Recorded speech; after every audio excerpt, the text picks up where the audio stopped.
अर्जुन के जीतने में एक ही रोड़ा है, एक ही व्यक्ति है जिससे माधव को भी लगता है कि ये शक्तिशाली रहा तो मेरा दोस्त, मेरा भाई युद्ध हार सकता है। भगवान ने उसे कितने प्रेम से टैकल किया है। राजनेताओं को सीखना चाहिए, कृष्ण से कूटनीति सीखनी चाहिए। जब संधि फेल हो गई और युद्ध लेकर माधव लौटे तो विदुर के घर पर सुबह ही सुबह कुछ मेहमान आए, कृष्ण से मिलने आए। हम भी कहीं ठहरते हैं तो नगर के लोग मिलने आ जाते हैं, महत्वपूर्ण लोग मिलने आते हैं कि कुमार विश्वास है, तो हम सब कवियों से मिलने लोग आते हैं। तो विदुर के द्वारपाल ने कहा कि अंगराज कर्ण आए हैं। विदुर ने पूछा कि क्या मुझसे मिलना चाहते हैं? उनसे कहिए राज्यसभा में मिले, अब मैं अपने अतिथि के साथ व्यस्त हूं। और अतिथि भी कौन? माखन चोर। द्वारपाल ने कहा जी नहीं, वो आपसे मिलना नहीं चाहते, वो आपके अतिथि से मिलना चाहते हैं। कृष्ण ने कहा उन्हें आदरपूर्वक अंदर लेकर आओ। कर्ण आए, कर्ण ने प्रणाम किया। युद्ध में दुर्योधन की पराजय हुई हो चाहे कुछ भी हुई हो, महाभारत के जिन चरित्रों में से एक चरित्र पर मैं अंदर तक फिदा हूं, उनमें से एक कर्ण भी है। क्या योद्धा है, क्या अद्भुत। हाँ। कृष्ण मुस्कुराए। कर्ण के चेहरे पर दुख और पश्चाताप का भाव था। कर्ण ने हाथ जोड़कर कहा माधव, मैं कल राज्यसभा में आपके साथ हुई बदतमीजी के लिए अपने मित्र दुर्योधन की ओर से आपसे क्षमा मांगने आया हूं। भगवान ने कहा ईश्वर तुम जैसा मित्र सबको दे जो इतने बड़े अपराध के बाद भी क्षमा मांगने के लिए आ जाता है। ऐसा मित्र सबको मिले। कर्ण ने कहा कि अगर आप मुझे थोड़ा सा भी माधव प्रेम करते हैं तो मेरे मित्र को क्षमा कर दीजिए। उसने गलती की, उसे दूत के साथ यह व्यवहार नहीं करना चाहिए था, और आप जैसे दूत के साथ तो सोचना भी नहीं चाहिए था। भगवान ने कहा मैं उसे माफ कर दूंगा, लेकिन एक शर्त है कर्ण। अंगराज ने कहा कि इसी क्षण मैं आपको अंग प्रदेश का राज्य दे देता हूं, मेरा शरीर ले लीजिए पर मेरे मित्र को माफ कर दीजिए। कृष्ण ने कहा शरीर देने की इतनी उतावली में मत आओ अंगराज, समय तय हो चुका है, सबको देना पड़ेगा, तुमको भी देना पड़ेगा। पक्का तय हो, कर सकते हो तो इतना करो, अब मैं वापस पांडवों के पास जा रहा हूं, हस्तिनापुर की सीमा तक मुझे छोड़ के आओ। उसने कहा इससे बड़ा सौभाग्य का होगा कि मैं आपको छोड़ने चलूं? आइए मेरे रथ में बैठिए। कृष्ण ने कहा कि ठीक है, मैं तुम्हारे रथ में बैठ जाता हूं। आपकी कार में कोई बहुत बड़ा आदमी बैठने लगे तो कभी भी ड्राइवर से गाड़ी मत चलवाना। ड्राइवर से कहना तू नीचे उतर, सवार बहुत बड़ा है, अब ड्राइव मैं करूंगा, गाड़ी खुद चलाना सदा।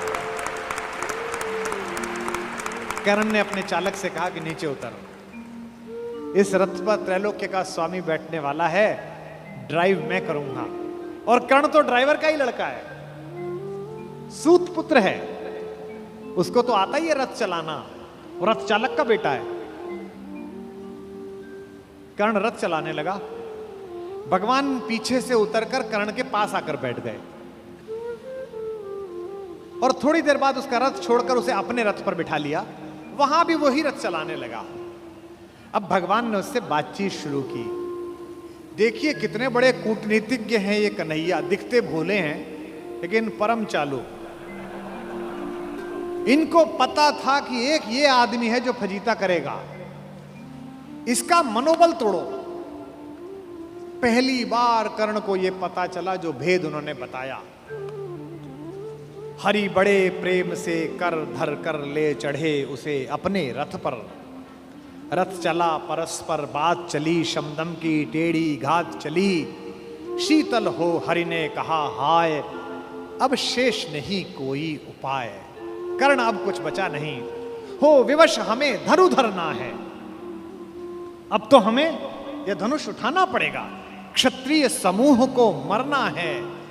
मैंने कितना कुछ कहा नहीं, विषबाण कहां तक सहा नहीं, पर दुर्योधन मतवाला है, कुछ नहीं समझने वाला है। चाहिए उसे बस रण केवल, सारी धरती की मरण केवल। ये जो अहंकार है कि मैं कुछ नहीं दूंगा, क्या बोला दुर्योधन 5 गांव माने पे? सूच्यग्रम नैव दास्यामि बुना युद्धे न केशव। हे केशव, तुम 5 गांव मांगते हो, मैं सुई की नोक के बराबर भी जमीन नहीं दूंगा। हे वीर तुम ही बोलो अकाम। बिना पार्शल हुए बोलना। कर्ण से पूछ रहे हैं, क्या वस्तु बड़ी थी 5 ग्राम? 5 गांव ही तो मांगे थे, वह भी कौरव को भारी है, मत गई मूढ़ की मारी है। दुर्योधन को बोधूं कैसे, इस रण को अवरोधूं कैसे? सोचो क्या दृश्य विकट होगा रण में जब काल प्रकट होगा। बाहर शोणित की तप्त धार, भीतर विधवाओं की पुकार। निशस्त्र विशस्त्र बिल्लाएंगे, बच्चे अनाथ हो जाएंगे। चिंता में क्या और करूं, शांति को छिपा किस ओट धरूं। सब राह बंद मेरे जाने, अब पासा फेंका। पहले तो माहौल बनाया कि तुम सब मरोगे बेटा, तू भी मरेगा और तेरा यार भी। एक तरीका है बचने का, सब राह बंद मेरे जाने। हाँ, एक बात है, यदि तू माने, देखो कैसे फुसला रहे हैं, तो शांति नहीं जल सकती है, समरागनी अभी टल सकती है। पा तुझे धन्य है दुर्योधन, तू एकमात्र उसका जीवन, तेरे बल की है आस उसे, तुझसे जय का विश्वास उजे। तू संग ने उसका छोड़ेगा, वह क्यों रण से मुंह मोड़ेगा। जब तक तू उसके साथ है वो लड़ाई नहीं छोड़ सकता। बस ऐसा कर, तू उसे छोड़ दे। क्यों? क्या अघटनीय घटना कराल। एक बात बताऊं तुझे कर्ण, एक बड़ी कराल घटना इस खानदान में हो गई है, तुझे पता नहीं है। तू प्रता कुक्षिका, प्रथा मतलब कुंती, तू कुंती कोख का प्रथम लाल। तू कुंती का पहला बेटा है। ये पहली बार कर्ण को स्वयं भगवान श्री कृष्ण ने बताया है, सबसे पहली बार। अच्छा, ये बात पहले भी बता सकते थे कभी, कर्ण तो रोज मिलता था। जब 14 साल का वनवास था तब बता देते, नहीं। अगर तुरुप का इक्का आ जाए तो शुरू में मत फेंको, बचा के रखो, फाइनल टेबल पे काम आएगा। अब कर्ण को बता रहे हैं कि तू तो कुंती का लड़का है, पनसूत अनादर सहता है, कौरव के दल में रहता है, किस्मत के फेरे में पड़कर का प्रेम सदा बसा दुश्मन के घर, निज बंध मानता है पर को कहता है शत्रु सहोदर को। पर इसमें दोष न तेरा है, तेरा कोई दोष नहीं है। अब कहा मान इतना मेरा, अब इतनी मान, चल होकर संग अभी मेरे, जहां 5 भ्राता तेरे। कहते हैं एक काम कर, अब मेरे रथ पे से उतरी मत, अब मैं हाँक रहा हूं और सीधा वहीं जाकर रुकेगा जहां तेरे 5 भाई हैं। जिसको जिंदगी में किसी ने भाई नहीं कहा, जो मां की एक पुकार के लिए जीवन भर तरसा है, उसको जिंदगी का सबसे बड़ा प्रलोभन दे रहा है हमारा कान्हा। क्या कह रहा है? बिछुड़े भाई मिल जाएंगे, सब मिलकर मोद मनाएंगे। कुंती का त्यू ही परम तने ज्येष्ठ, बल बुद्धिशील में परम श्रेष्ठ। और क्या करेगा? पद त्राण भीम पहनाएगा, भीम तेरे को चप्पल पहनाएगा। कैसे कैसे लालच है, कैबिनेट मिलेगी,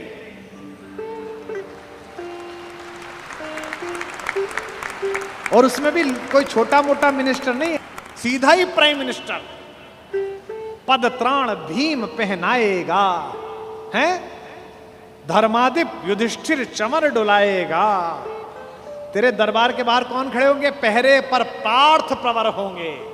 जो तेरा दुश्मन है, तेरा छोटा भाई अर्जुन, ये तो तेरा एनएसजी कमांडो बनेगा। पहरे पर पार्थ प्रहर होंगे, सहदेव नकुल अनुचर होंगे। सब लोग तुझे पहचानेंगे, असली स्वरूप को जानेंगे।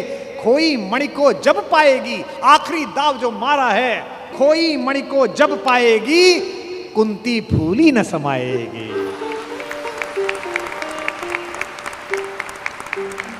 क्या लालच है, क्या लालच है। आहा हा हा। कुरुराज स्वयं झुक जाएगा, संसार बड़े सुख में होगा। कोई न कहीं दुख में होगा। सब गीत खुशी के गाएंगे, तेरा सौभाग्य मनाएंगे। और आखिरी में ऐसी बात कहता है, और कौन दुनिया को जो देता है वो भीख मांग रहा है। मेरे कन्हैया को पृथ्वी की आग टालने के लिए भीख मांगनी पड़ी। कुरुराज समर्पण करता हूं, पूरा राज्य कुरुराज समर्पण करता हूं, साम्राज्य समर्पण करता हूं, यश मुकुट मान सिंहासन ले, बस एक भीख मुझको दे दे। कौरव का तज रण शोक सखे, भूखा भावी हर शोक सखे। ये तो कन्हैया हैं जो इतनी स्ट्रेटेजी अपनाते हैं। किस लिए? देखो, ये बड़ा गहरा गणित है, इसको समझो। इस दाव को चलने में कृष्ण का कोई नुकसान नहीं है। अगर कर्ण इधर आ जाता तो महाभारत समाप्त हो जाती। और एक ऐसा योद्धा जो सुबह दोपहर शाम इसी बात की कसम खाता था कि अर्जुन को मारना है, इन पांडवों को मारना है, इसके कलेजे में ये बात डाल दो कि ये तेरे भाई हैं, तो जब युद्ध लड़ेगा तो थोड़ा तो हाथ कांपेगा, थोड़ा तो दिल के अंदर कुछ धुक धुक पैदा होगी। शत्रु की मानसिकता को कमजोर करना, शत्रु की मानसिकता पर प्रहार करना, यह काम है। लेकिन कृष्ण की इस कथा में थोड़ा स्मरण कर्ण का भी कर लो कि उस जैसा कोई आदमी भी पैदा नहीं हुआ जो इतनी सारी चीजों को ठुकरा दे और खुल के कह दे, ए ऋणी कर्ण का रोम रोम, जानते सत्य यह सूर्य सोम, तन मन दुर्योधन का है, यह जीवन दुर्योधन का है। और दो पंक्ति जो कही है कर्ण ने, मैं उसकी दृढ़ता को और उसके समर्पण को प्रणाम करता हूं। सुरपुर से भी मुख मोड़ूंगा, केशव मैं उसे न छोड़ूंगा।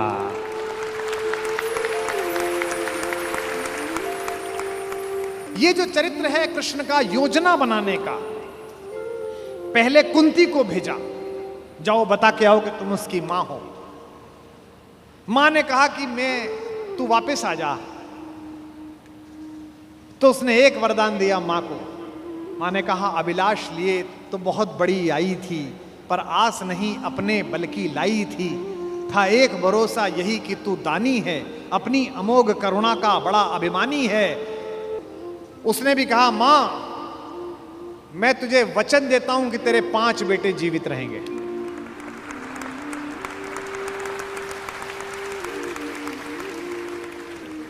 इसका मतलब है कि कर्ण ने कहा कि युद्ध के बाद 5 बेटे जीवित रहेंगे, अर्जुन के अलावा किसी पर हथियार नहीं उठाऊंगा, अर्जुन मिलेगा तो छोड़ूंगा नहीं, अर्जुन मर गया तो युद्ध समाप्त करवा दूंगा, तब भी तेरे 5 बेटे जिंदा रहेंगे। खुलकर कहूंगा ये मेरी मां है।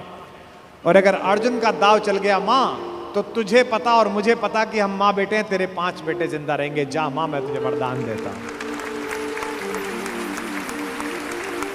तू दान दान रही किंतु क्यों माता, पुत्र ही रहेगा सदा जगत में दाता।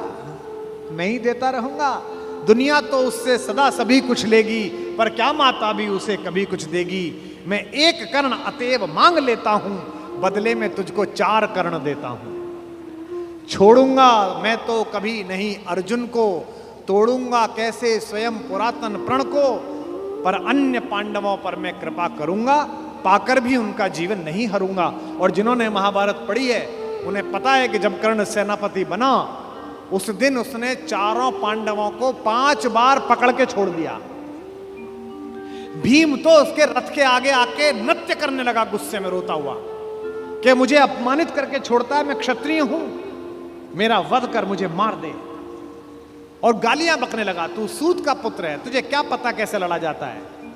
भीम के रथ को तोड़ दिया अपने तीरों से कर्ण ने। उसी कर्ण को इन्होंने, जो पीछे खड़े मुस्कुरा रहे हैं, बिना शस्त्र के मरवा दिया। उसके हाथ में कोई धनुष नहीं और मरवा दिया। अर्जुन से कहा, मार, अभी मार। आपको लग सकता है कि ऐसा क्यों हो गया? यही कृष्ण है जो कूटनीति को इस प्रकार नियोजित करते हैं कि उसका तर्क भी साथ साथ देते हैं। रश्मिरथी में मेरे पिता में मेरे बाबा हमारे खानदान के बड़े दिनकर कहते हैं कि विपद में कर्ण को यो ग्रस्त पाकर, सराशनहीन अस्तव्यस्त पाकर, जगाकर पार्थ को भगवान बोले, खड़ा क्या देखता है मौन भोले। सराशन तान, बस यही अवसर यही है, तान मार इसको, घड़ी फिर और मिलने की नहीं है। विषख कोई बाण, बाण कोई गले के पार कर दे, अभी ही शत्रु का संहार कर दे। क्या कह रहे हैं कृष्ण? सोचो क्या कह रहे हैं। धर्म की धुरी लाने वाले, जिन्होंने पैदा होने से पहले यह कहा था कि भैया जब जब धर्म की हानि होगी तब तब मैं आऊंगा। यदा यदा ही धर्मस्य ग्लानिर्भवति भारत अभ्युत्थानम अधर्मस्य तदात्मानम सृजाम्य। हम धर्म की स्थापना के लिए आए हैं और निहत्ते को कह रहे हैं मार मार मार। ये क्या है? ये अधर्म है कि धर्म है? अब मैं तर्क दे रहा हूं कृष्ण की ओर से, जो कृष्ण ने उस समय तर्क दिए होंगे। कहते हैं श्रवण कर विश्व गुरु की देशना यह, विजय के हेतु आतुर ऐषणा यह। सहम उठा जरा कुछ पार्थ कामन, विनय में ही मगर बोला अकिंचन। नरोचित किंतु क्या यह कर्म होगा, मलिन इससे नहीं क्या धर्म होगा। हंसे केशव वृथा हट ठानता है, अभी तू धर्म को क्या जानता है। कहूं जो पाल उसको धर्म है ये, मैं जो कह रहा हूं वो कर। हनन कर शत्रु का सत्कर्म है ये। क्रिया को छोड़ चिंतन में फंसेगा, उलटकर काल तुझको ही गसेगा।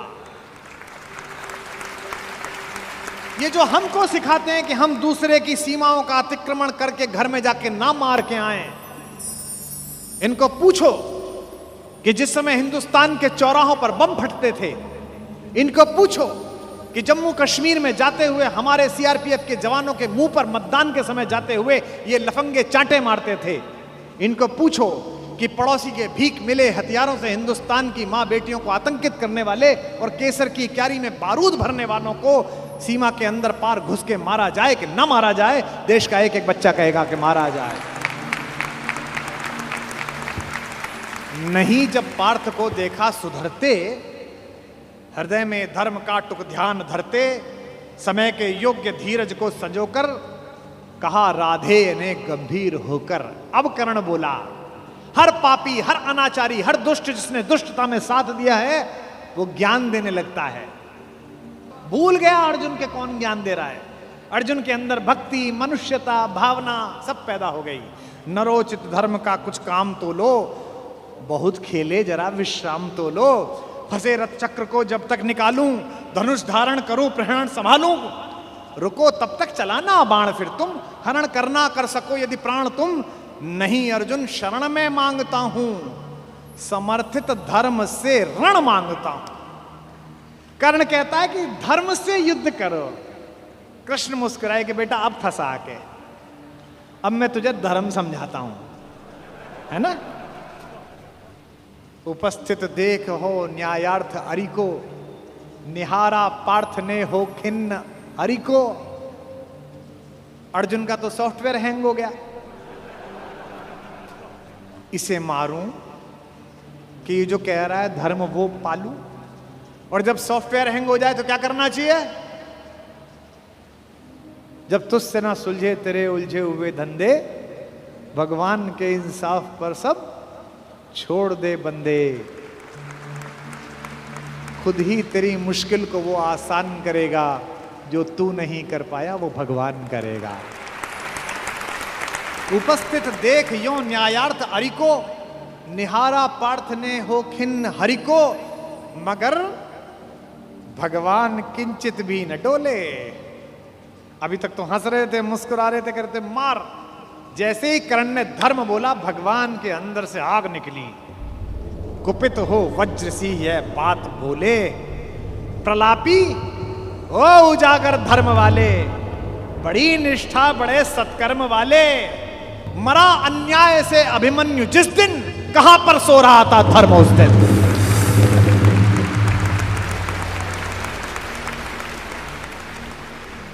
मरा अन्याय से अभिमन्यु जिस दिन, कहां पर सो रहा था धर्म उस दिन। हलाहल भीम को जिस दिन पड़ा था, कहां पर धर्म उस दिन यह धरा था। लगी थी आग जब लाक्षा भवन में, हंसा था धर्म ही क्या तब भुवन में। और एक पंक्ति, बेटे पे आ जाए, पत्नी पे आ जाए और मां पे आ जाए तो खून खोल जाता है। अर्जुन का खून खौला रहे हैं भगवान मेरे। सभा में द्रौपदी की खींच लाके, सुयोधन की उसे दासी बताकर, सुवामा जाति को आदर दिया जो, बहुत सत्कार तुम सबने किया जो। नहीं वह और कुछ सत्कर्म ही था, उजागर शील भूषित धर्म ही था।